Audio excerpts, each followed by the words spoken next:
So former Deputy President Rigathi Gachagua has raised his political profile to a formidable opposition leader in the wake of his exit from the Kenya Kwanza government coalition. And since his impeachment, Gachagua has carved out a loyal following in the Mount Kenya region, capitalizing on his ouster and making the Mount Kenya region an opposition zone against the Ruto administration. Apollo Kamau reports on President Ruto's political miscalculation that handed his former deputy a political lifeline. Capitalizing on his landmark betrayal by President William Ruto in the wake of his October impeachment, former Deputy President Rigathi Gachagua has won the hearts of the Mount Kenya region and critics of President Ruto's administration countrywide, carving out a loyal following while taking President Ruto head-on against what he says are anti-people policies. I have more peace of mind than those in government. I have more peace. Si mimi nimekuja hapa nimekubalika. That is the joy of a leader. Sasa wewe ukiwa kwa kiti, ukitumana condolences watu wanasema isisomwe. Sasa uko kwa kiti ndio, lakini raia wanakataa. Let us listen to the people.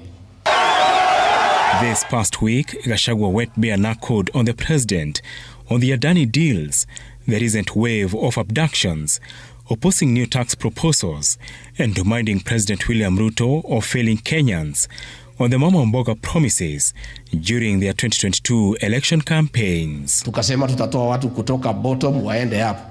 Kuna mtu alitoka chini kwenda juu? Muko chini ama muko juu? That is the issue. Those were the issues. Those are the issues I was telling the president. Let us listen to the people. In the restive Mount Kenya region, Gachagua has managed to overturn Ruto's support in the populous region by whipping anti-government sentiments to an extent Ruto's allies cannot set foot in the mountain without being heckled. Thursday's Limuru Barrio chaos a case in point on why Gachagua's opponents in government are keen to cut down his influence to size, fearing his growing popularity. How are you? Political pundits say Gachagua is a good student of President Ruto, despite his short stint in elective politics and his extensive experience as a career civil servant, a one-term MP, and his 2-year stint as deputy president, begging the question on whether the student will beat the teacher in the 2027 general election. Yeah, for sure you are seeing the making of an opposition leader, and probably a fairly effective one.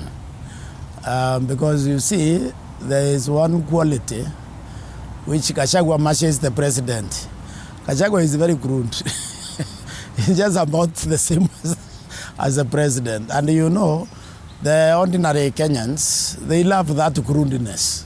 President Ruto's allies say Gachagua is capitalizing on the anti-government economic wave, which they say will eventually fizzle out as President Ruto and his broad-based partner Raila Odinga fix the economy. We'll let him be popular outside there because we really tried. Very many times the president tried to talk to him. He could call to State House, but you know, look at the other day. You know, the only problem is taking advantage because he's outside at the moment. Age of Adani. Apollo Kamau, TV 47.